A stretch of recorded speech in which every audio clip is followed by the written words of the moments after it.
J'ai recréé Fallout sur Unreal Engine 5. Et pour ceux qui ne connaissent pas Fallout, c'est un jeu où il y a eu une guerre atomique. Donc la population s'est retranchée dans des bunkers. Et évidemment, on va devoir ressortir et dans un monde post-apocalyptique avec des mutants et des humains pas gentils. Des gredins comme on les appelle. Aussi, dans les jeux Fallout, il y a une ambiance qui mélange des designs des années 50 avec du moderne, ce qui donne vraiment une particularité à l'environnement. Alors, c'est un gros jeu avec beaucoup d'éléments, donc je vais faire ce que je peux. Et dans Fallout, on commence souvent avec une intro où globalement, c'est la merde. Il y a des bombes nucléaires qui tombent, on doit donc aller dans un bunker souterrain, et même dans le bunker, il y a des galères. C'est pas possible. De mon côté, c'est assez simple. Dans mon jeu, je pars du postulat que tous les citoyens ont leur propre bunker. On incarne donc un gars qui est tranquillement dans une petite ville aux États-Unis et je vais donc commencer à créer la ville avec des maisons déjà modélisées, ce qui va me permettre de tout créer assez rapidement. Bon, le problème ici, c'est qu'il manque clairement tous les objets qui font le charme de Fallout. Par exemple, cette voiture ou cette télé. J'en profite pour rajouter un peu de végétation, de l'herbe, des petits arbres tout autour pour rendre la scène plus vivante quand même. Et ensuite, je vais devoir créer l'intérieur de notre maison. Pour ça, j'ai pas mal d'assets. Je vais aussi me baser sur des photos du jeu, pour les couleurs, les formes, etc. Et hop, une photo du président parce que notre personnage est fan. Vive l'Amérique! Ouais, pas obligé de faire ça non plus, c'est... Aussi, point très important, notre personnage est un alcoolique. Des bières, du vin, on y va là. Bon, là, les fans de la licence, ils doivent être en mode... À quoi tu joues là? Ça te fait rire ça? Bon, on est d'accord, c'est pas une folie, mais bon, on a quand même la télé, le petit frigo nuque... C'est pas mal. D'ailleurs, j'ai aussi rajouté des habitants qui marchent pour avoir un truc plus vivant, et aussi Mr. Handy. Bon, pour ceux qui n'ont pas la ref, dans le jeu, c'est un robot domestique qui fait des tâches, donc il va nous servir dans le scénario. Pour lui, j'ai pris un modèle 3D sur internet, je lui ai rajouté quelques mouvements, et pour la voix, c'est moi qui l'ai faite. Bonjour monsieur, avez-vous besoin de quelque chose? Et ouais, le doublage, c'est pas trop mon truc. Et maintenant, la cinématique. Bon, globalement, vous allez voir à la télévision qu'il y a une guerre nucléaire, et donc vous allez courir à votre bunker. Logique. Mais donc pour ça, je vais devoir créer un faux JT. Attendez, on me dit à l'oreillette qu'Inoxtag a réussi à monter l'Everest. Ah non, merde, c'est pas la bonne feuille, non. Des sources sûres nous indiquent que plusieurs explosions nucléaires ont retenti à Miami et à San Francisco. Allez vite vous abriter, et abonnez-vous à cette chaîne, s'il vous plaît. Bon alors oui, le décor, y a rien qui va, on n'est pas sur TF1, on est sur Canal 32 là, si vous voulez. Et aussi, dans cette cinématique, on va voir l'explosion nucléaire. Le problème ici, c'est que, on la voit pas très bien. Vous voyez, on a notamment les arbres là qui cachent tout. Et donc c'est pour ça que je l'ai agrandi et... Bon, oui, là notre perso est complètement mort. Non bref, je fais en sorte qu'on la voit correctement, et voici le résultat.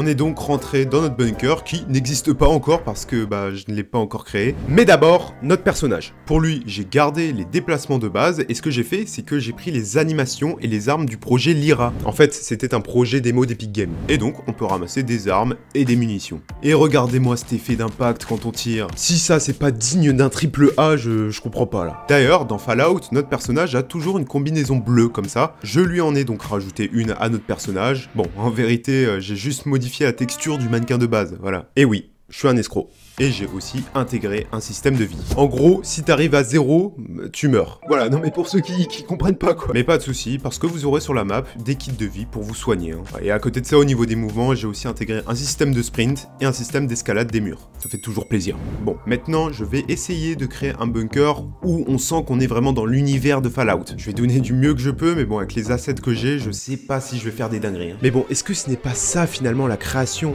Non.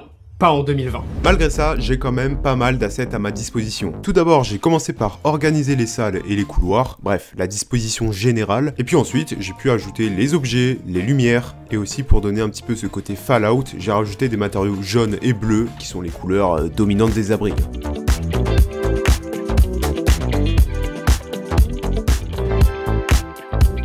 Et comme je suis un développeur cool, je vous ai mis plein d'armes et de munitions pour... Non, je déconne, vous avez cru quoi, vous? Vous allez commencer avec ce pistolet, 6 balles, et puis voilà. Vous êtes des gamers ou pas? Bon, et vous voyez, il y a tout dans son bunker. Une cantine, un dortoir, des toilettes, un setup gaming, une centrale nucléaire. Mais il manque quelque chose d'extrêmement important, indispensable à la survie. Vous vous rappelez de ce que j'ai dit il y a quelques minutes? Notre personnage est un alcoolique.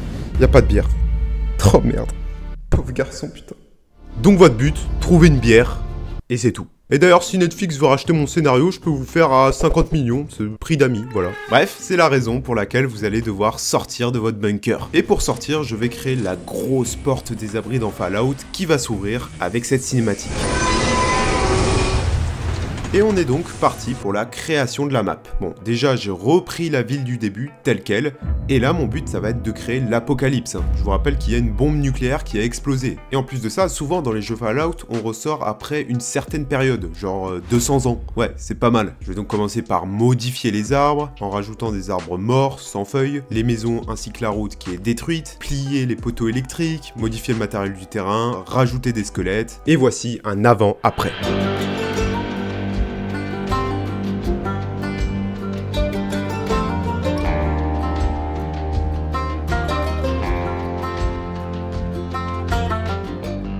Ouais, c'est pas mal, je suis plutôt content. Avec ça, les jeux Fallout sont des jeux à monde ouvert, où on peut se déplacer librement dans toute la map. Donc, première chose, faire un schéma. Le truc, c'est qu'en début de projet, j'ai souvent tendance à partir un peu trop loin. Là, carrément, je voulais créer une map géante, avec des biomes, une histoire, etc. Et j'avais même commencé à placer un océan, le désert, etc. Mais bon, évidemment, j'ai dû baisser la taille de mon open world. Et dans un premier temps, je vais déjà définir les bordures, en créant comme ça des petites collines qui vont servir de bordure de terrain. C'est-à-dire que le joueur ne pourra pas aller plus loin. Donc avec la ville, on aura des gros buildings délabrés dans le fond. Et pour ça, je vais ajouter un petit peu de relief devant pour que le joueur non seulement ne puisse pas y aller, mais aussi ne puisse pas voir tout ce qu'il y a en dessous. Parce qu'en vérité, il n'y a rien du tout. Et ouais, pas con le gars. Et je vais comme ça placer tous mes buildings. Et attention, l'arme ultime, le faux brouillard. Encore une fois, hein, c'est pour faire en sorte qu'on ne voit pas trop les défauts. Ouais, c'est un cache-misère en fait. Et maintenant, je passe à la map tout entière où le joueur va pouvoir aller. Donc on a le petit quartier du début, mais moi je vais rajouter une ville abandonnée, donc des gros buildings comme ça, une route qui mène à la ville, de la végétation, des poteaux électriques et des squelettes. Ah putain, les pauvres, hein, ils auront même pas joué à GTA 6, hein. Dur. Bon, on va pas se mentir, il y a beaucoup d'assets. 10 000, ouais, ça commence à être pas mal. Mais donc ça commençait aussi à être juste au niveau de l'optimisation. Alors, j'ai dû prendre une décision difficile. Bah, rajouter un autre biome avec plein d'assets. Ouais, j'ai rajouté des marais avec des trains submergés pour, voilà, rajouter un petit peu de diversité. Mais bon, là, ça fait pas encore grosse apocalypse, quoi. Non, pour ça, je vais rajouter un pont cassé, un immeuble renversé et des pylônes électriques cassés. Et voilà, là, ça a de la gueule.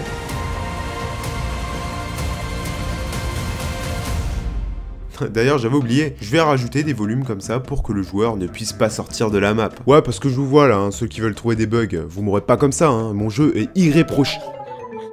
Ouais, bon, ça c'est un cas isolé, hein, c'est... Bon, le truc c'est que cette map m'a pris 5 jours à être créée. Du coup, je commençais un peu à être fatigué, quoi.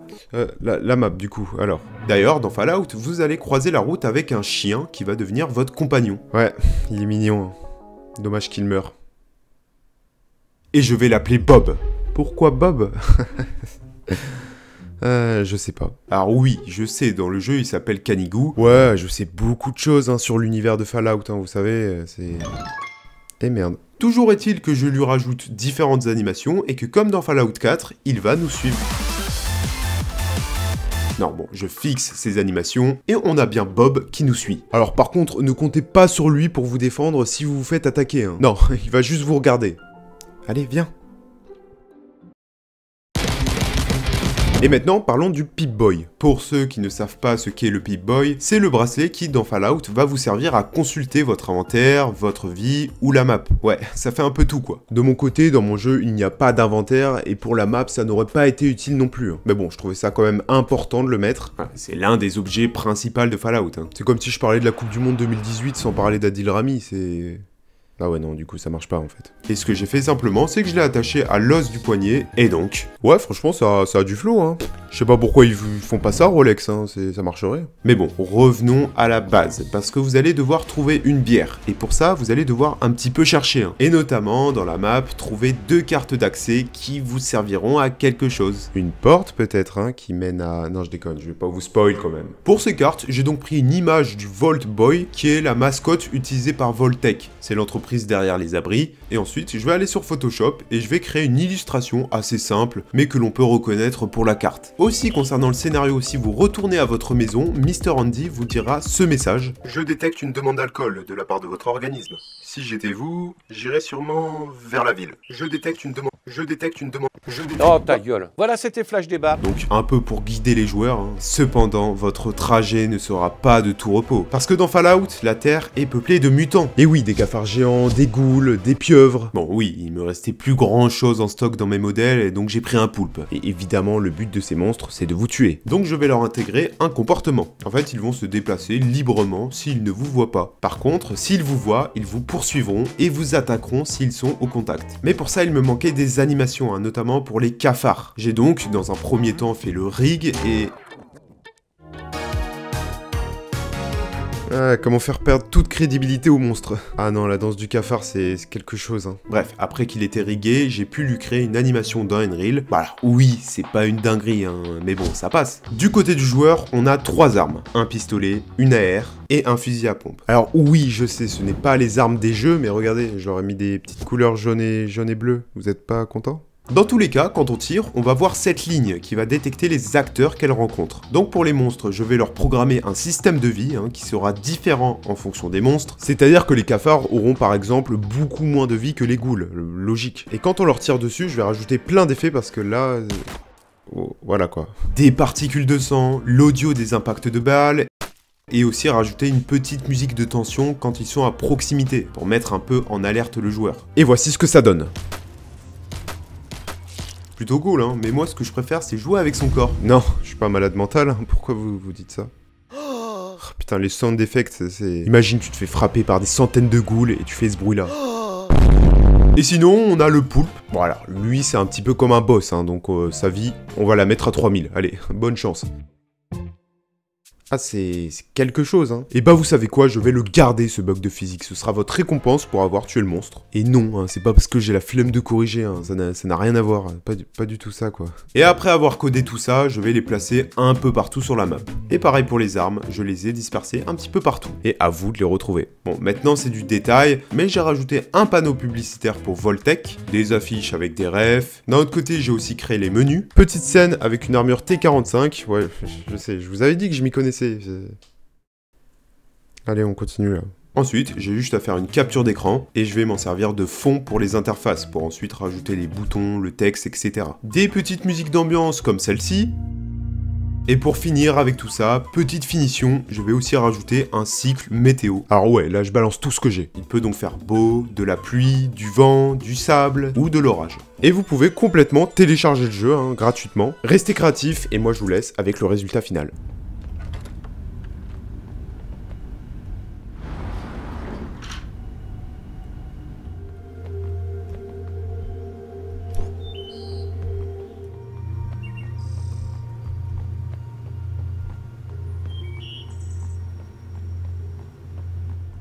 Je détecte une demande d'alcool de la part de votre organisme.